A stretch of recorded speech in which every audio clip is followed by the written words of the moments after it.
Welcome to my private tutor, Mr. Akshat, and a Thank you very so much. good morning to you. So Same. today we have Mr. Akshat Agrawal, who is a BTech from IIT Delhi and is an All India rank holder of 621. So after completing BTech from IIT Delhi, he moved on to do his MS in Economics and Finance, and there also he was a scholarship and it was fully funded. And then he went on to do MBA from USA. That's also with full scholarship. Now he is a freelance teacher and teaches students, mainly prepares them for competitive exams like IIT-JEE Main and Advanced, and also other exams like BITS, SAT, and other joint entrance examinations of various states as well. So he has also worked in Vidya Mandir for more than 2 years and was associated with FITGI as well as a faculty of theirs. So we shall talk to him more about his tutoring experiences and get an insight about how he goes about teaching and what are the various techniques that he is suggesting for the IIT JEE aspirants. So Mr. Thank you. Akshat, Thank you so much for the introduction. oh, you're most welcome. So Mr. Akshat, my first question to you is, like, with board exams nearing, what are the different strategies that a student must adopt to balance the pressure between boards and the other competitive exams? Well, it is very, very important these days to balance your board preparation along with your entrance exam preparation because, as the students would know, a large percentage of weight has been allocated to the board merit along with the IIT-JEE main merit uh, in the newly released formula for ranking in IIT-JEE main. So they really need to put their best foot forward for the preparation towards CBSE because if they do not perform very well in CBSE, even if they actually perform very well in the competitive exams, that would not really carry much weight. It would not really help them. Plus, for everything apart from the entrance examination, pretty much CBSE percentage is what is looked at. So this is something that should not and must not be sacrificed. Unlike what used to happen maybe say 10 years back, people never really took CBSE very seriously, but nowadays it is very, very important. So my suggestion would be that they should actually be working very hard right now, and within the next 1 month or so, they should primarily target revising the whole of the syllabus, which definitely includes something that is overlooked is the NCRT textbooks, because a lot of the questions in recent years have come directly from the miscellaneous exercises of the NCRT. Plus, they should also do the 10-year papers. Fortunately or unfortunately, a lot of the paper in CBSE is repeated from the previous years. So if you have done, say, 10 years exams, you already kind of know 50% of the questions. And more importantly, it gives you time-bound practice, so you know how you need to manage your time in the exam. So I would really recommend first full revision and then doing time-bound papers from the previous years. That is quintessential for their preparation towards the CBSE board exams. Okay, so even I was a And CBSE student, and even I had noticed this among my friends that they used to focus more on their joint preparation than on board exams, and that's why maybe they used to lack no, somewhere in the that's board actually good, exams. and that's actually how it should be. I mean, in 11th and 12th, primarily your focus up to say this point of time should have been your entrance exam preparation, because if you're prepared to face the entrance exam, you're automatically prepared, at least on the content part, to face the board exam because the syllabus is smaller, the level of difficulty is easier. But now this is the time that you really need to practice yourself, to acquaint yourself with the set of questions or the patterns that CBSE expects you to. I've seen so many students over years who are so well prepared, they know the content so well, they score so well in competitive exams, yet they fail to score in CBSE because they Exactly. somehow do not know how to present their answers. And that is what you need to practice. And that would come only by practice. So you can't take, I mean, unlike, as I said, previously it did not really matter. So people did not make much effort towards CBSE, which is justified. That's fine. You have so much pressure, so many things to do for competitive exams. So you could easily overlook your CBSE preparation. That was good. But unfortunately, that luxury is not available anymore. You need to balance the two together. True. So balancing is very important right now. So moving on to my second question, like what are the various textbooks that a student should follow in order to score well in CBSE 10 and CBSE 12 board examinations? And apart from textbook, what are the other reference books they should follow? Okay, that's a very, very good question, I would say, because half the preparation is about using right books and in the right way. So for CBSE class 10th, I would say the NCRTs are good enough. The CBSE class 10th is very predictable. The syllabus is very small. It's easy. But if they still want to practice more than that, I would recommend R.D. Sharma or R.S. Agarwal for mathematics. And for all other subjects, I would just say go with together with the question banks that together with the prints every year for the board exams. That should be sufficient. And then just do the sample papers from you like etc. That should take care of your class 10 preparation. But as far as class 12 is concerned, it's a different ball game altogether. The syllabus is huge. The level of difficulty is definitely higher. So the kind of practice that is required is, of course, much more than it would be required for class 10. So for class 12, I recommend first of all you should definitely buy and definitely practice questions from Arihant all-in-one. It contains theory, in short, formulas, etc. For every chapter. And then what they have done, which is really great, is that they have compiled a collection of questions from all the previous year questions and segregated them into various chapters and then to various subtopics within the chapters. And within these subtopics, they'll have like 1 mark questions that have appeared from that particular topic, 4 mark questions that have appeared from that topic, and 6 mark questions from that topic. So if you just go through it, do those questions, you've already done all the questions that have appeared in 10, 12 years.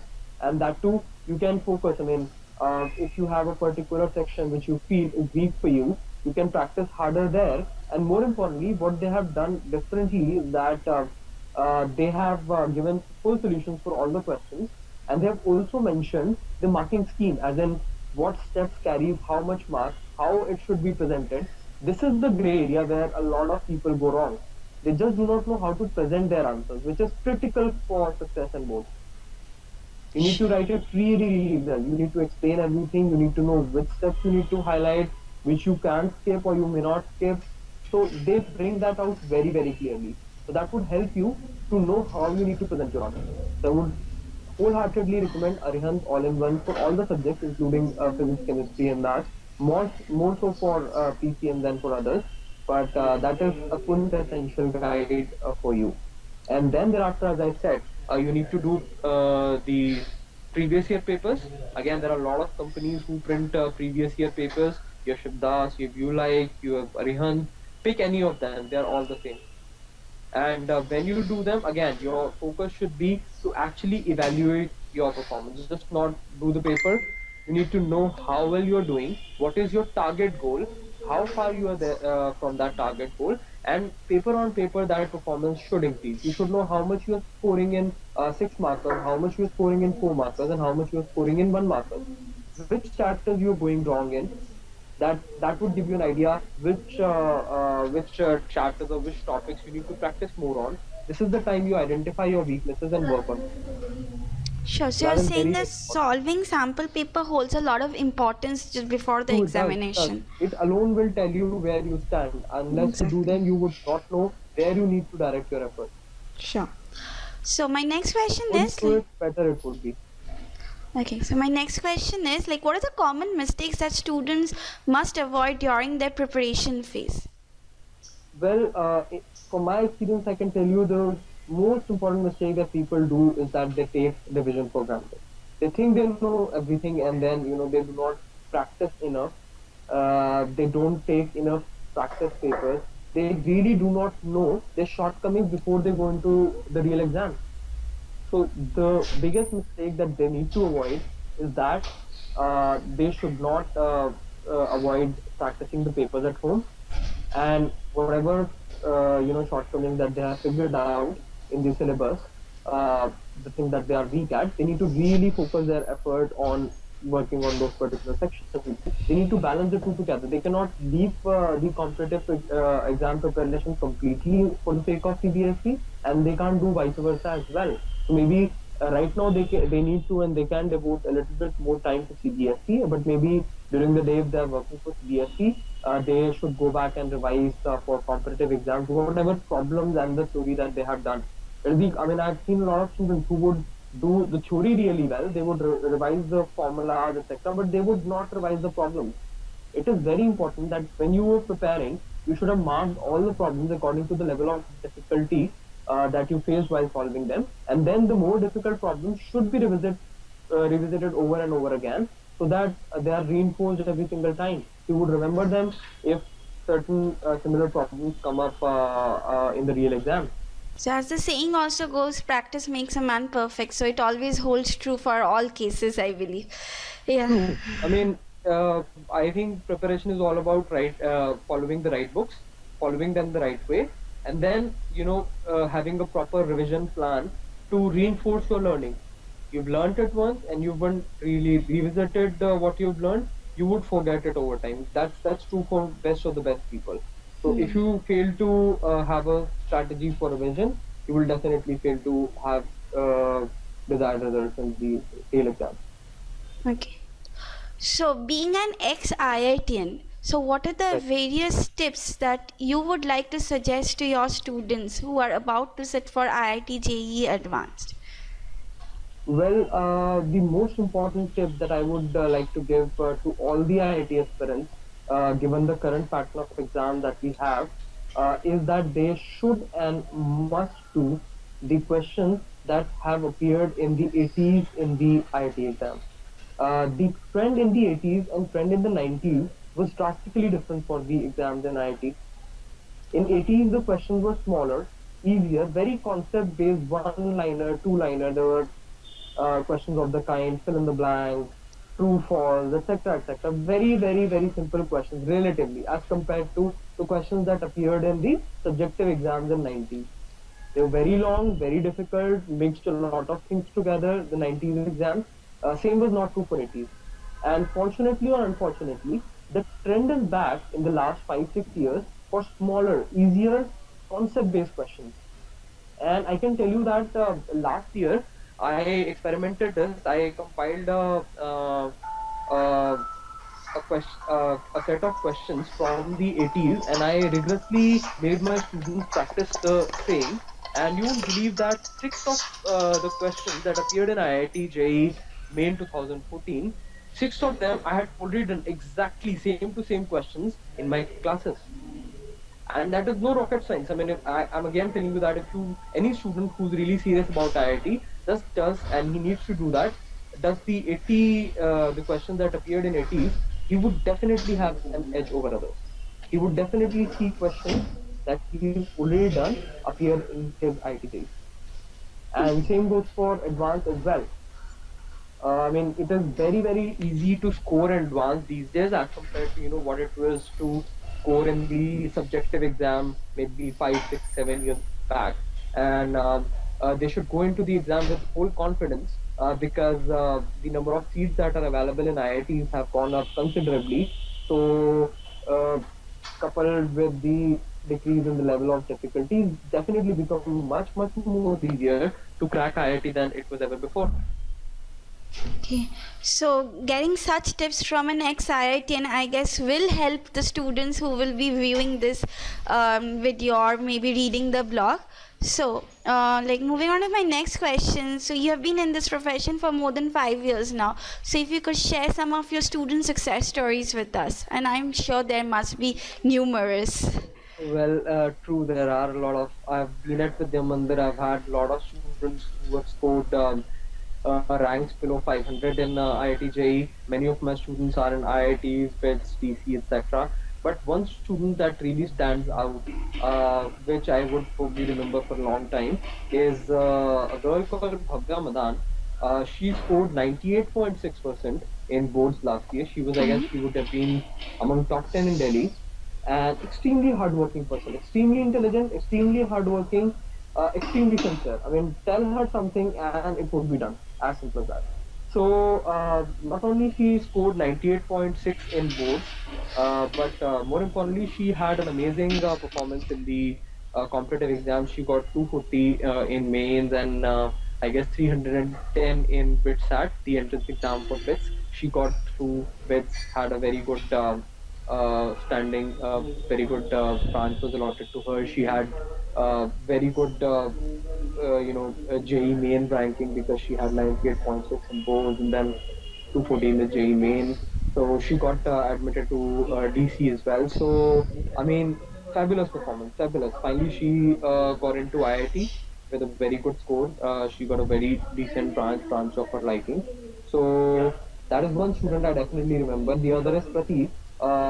Last year he scored 92% in boards, and he was one of those students who had dropped 1 year. He prepared again for the engineering entrances, and the most challenging part about his preparation was that he was very underconfident. I mean, he had a bad experience the last time, couldn't even clear the main exam to go into the advanced. And but he was really motivated, but his confidence was very very low. I had to work really really hard with him to motivate him to really work towards. Initially, his goals were low, but he responded really well to all that we did together, and it was amazing. I mean, the kind of transformation that he exhibited, and finally he got through IT, and that is amazing. I mean, that's the kind of people you really enjoy teaching, and you really remember for a really really long period of time. And thanks to, I mean, several such students that I have had, my profile at MPT shows, I mean, a lot of positive reviews. They have enjoyed working with them. More importantly, I have also equally enjoyed working with them, and it gives me a lot of pleasure as a teacher. I mean, to see such students. And I think that's the best reward a student can ever give to a teacher, scoring well in his examinations. So moving on to my last question of this session. So if you can share your experience with My Private Tutor. Well, my private tutor is definitely a great platform for both teachers and students, because the quality of tutors that are available at my private tutor is really good. But more importantly, is the quality of students, quality as well as quantity of queries I receive at myprivatetutor.com is definitely way higher than other platforms that I'm associated with. And so far, it's been a great experience working with MPT. I'm amongst the top rated tutors at MPT, and I've definitely enjoyed working with MPT over years. And I hope the association continues that way. You people keep introducing new things to make the experience better for the students as well as the tutors, and that is definitely great about me. Thank you so much, Mr. Akshat, and it's always so lovely to hear such feedback from our teachers. I wish you all the very best for your future, and thank you for taking out time from your busy schedule and giving us this interview. Thanks a lot. Thanks a lot.